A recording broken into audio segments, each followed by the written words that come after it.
Ramana Maharshi Center for Learning is a non-profit registered society working now for more than 4 decades in the areas of Indian heritage awareness.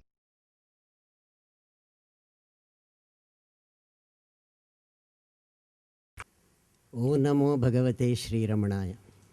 There was a very, very nice, pleasant discussion between me and Dr. Sharda about the topic on which I have to talk.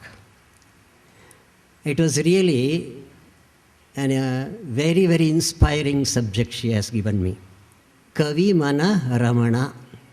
That was the subject given to me. I thought Kavi Mana is a Tamil word, which she clarified it's not that. What she was feeling is how poets describe Ramana and have written quite a number of songs in various languages expressing their vision about Ramana. So that was her view. And I said, Arey, why do you make such a subject for me? Ramana himself was Kavinam Kavihi. He was himself a poet par excellence. So I view Ramana as a Kavinam Kavihi, Kavigala Kavi, the poet of poets. Can I talk on that subject? She was graceful enough to permit me to talk on the subject. So there may be a little deviation in what she expected from me and what I am talking. Anyway, I honestly feel I am doing full justice to Bhagavan Ramana. See, when exactly Ramana was a poet, I am not talking of other poets on Ramana. If that were the subject, I could have talked from quoting profusely from Kavyakantha Ganapati Muni up to Doduranga Gowda. I would have made a big list of quotations. Perhaps it is better I did not venture to do that. So my thinking was, when exactly Ramana was a poet?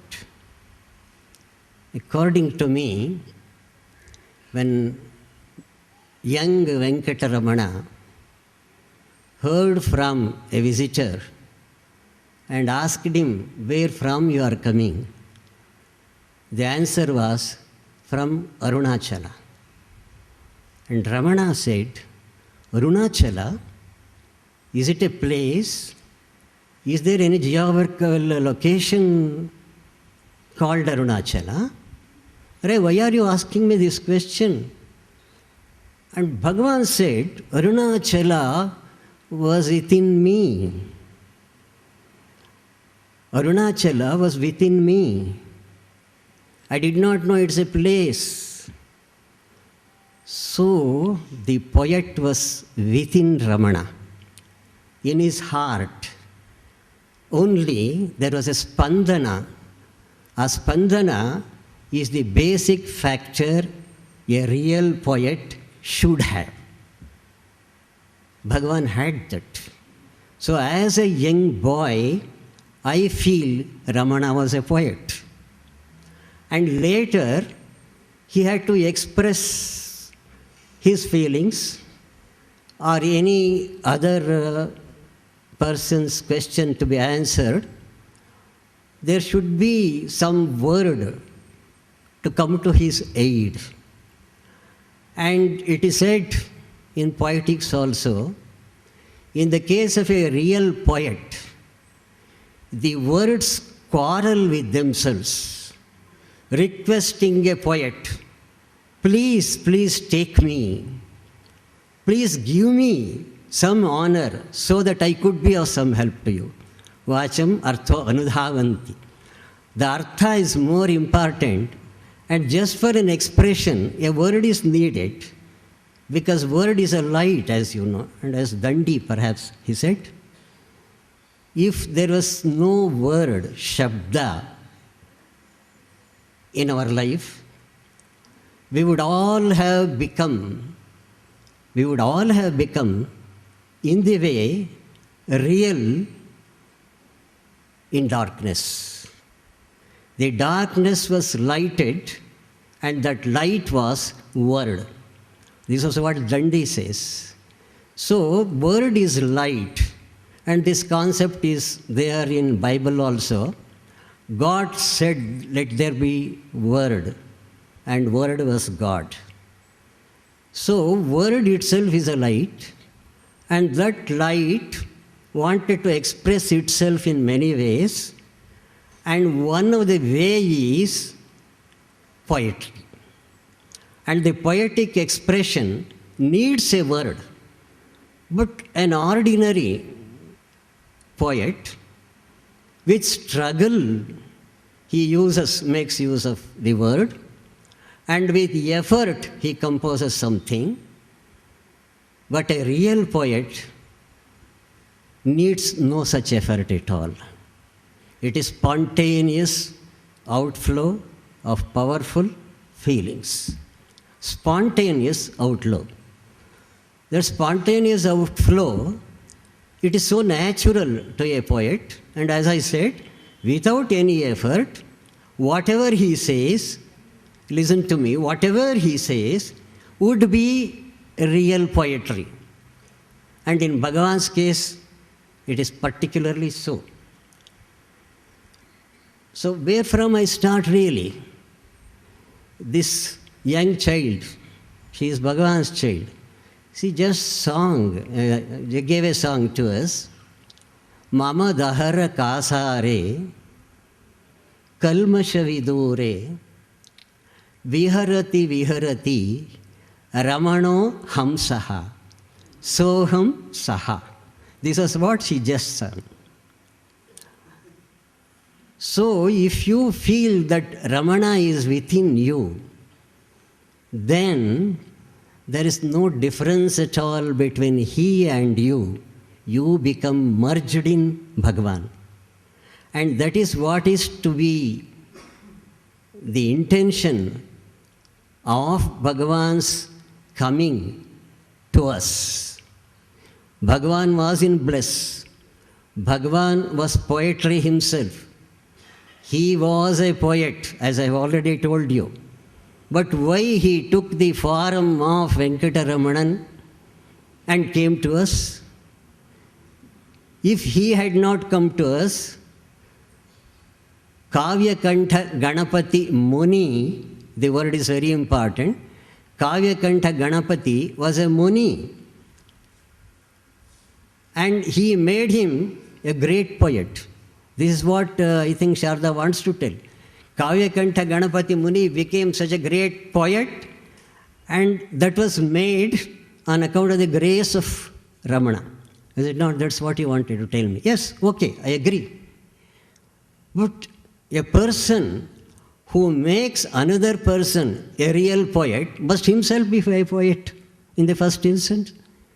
And my stress is only on that particular point in this talk. And all right, Venkataramanan came. He settled in that place called Tiruvannamale, and you know the biographical details of those things.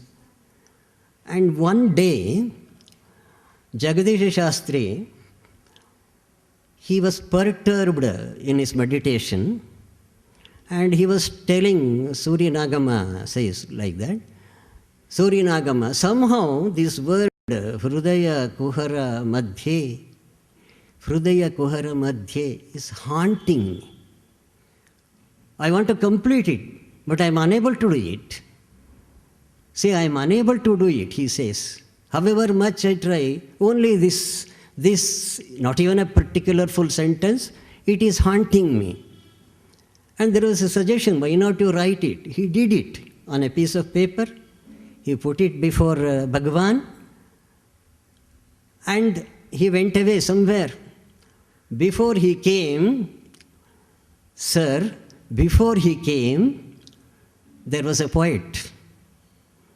And the poet said, Hrudaya Kuhara Madhye Kevalam Brahmamatram Aham Ahamiti Sakshat Atma Rupena Bhati Hrudi Vishamanasa Asvam Chinmata Majjatava Pavana Chalanarod Atmanishto Bhava. Atmanishto Bhavatvam. Okay? So I don't want to give a detailed explanation about that particular Ekashloki. I am trying to put into your heart how spontaneous it was. So this spontaneous outflow came from Bhagavan. That itself is a proof he was a poet par excellence. And then, when exactly he expressed it, not just a spontaneous outflow which excites in you, which makes you inspired, which makes you also a poet. A person who can do that must, as Wordsworth says, recollect it in tranquility. The poetry is not just a spontaneous expression, outflow of powerful feelings. Everything is correct. It was a powerful feeling. It is spontaneous. But just a spontaneous, powerful feeling and an expression will not be sufficient for a real poet. A real poet has already felt it before. The poetry was there before. And to inspire others, he must recollect that. Ramana recollected his experience. It was not just that moment, it was a recollection what he had felt earlier. And what actually he felt earlier, he expressed it before. And strangely, he had also said, Jagadishan, after these 4 lines. And why you have put my name in Jagadish Shastri asked, no, I have not put your name. It is Jagadishan. And who is Jagadishan other than Bhagavan? So Bhagavan was there before these 4 lines. That is what I want to tell you. One thing, Ekashloki. And this child always reminds me, there was another instance when somebody asked him, it's okay, one sentence you made 4 lines, can you just make a poetry or a song or whatever it is, just with one single akshara? Somebody asked it. I've forgotten the name word, asked it. And spontaneous outflow was, Ekamaksharam Prudinirantaram Bhasate Swayam Likhyate Katham. This is what Bhagavan said. Ekamaksharam.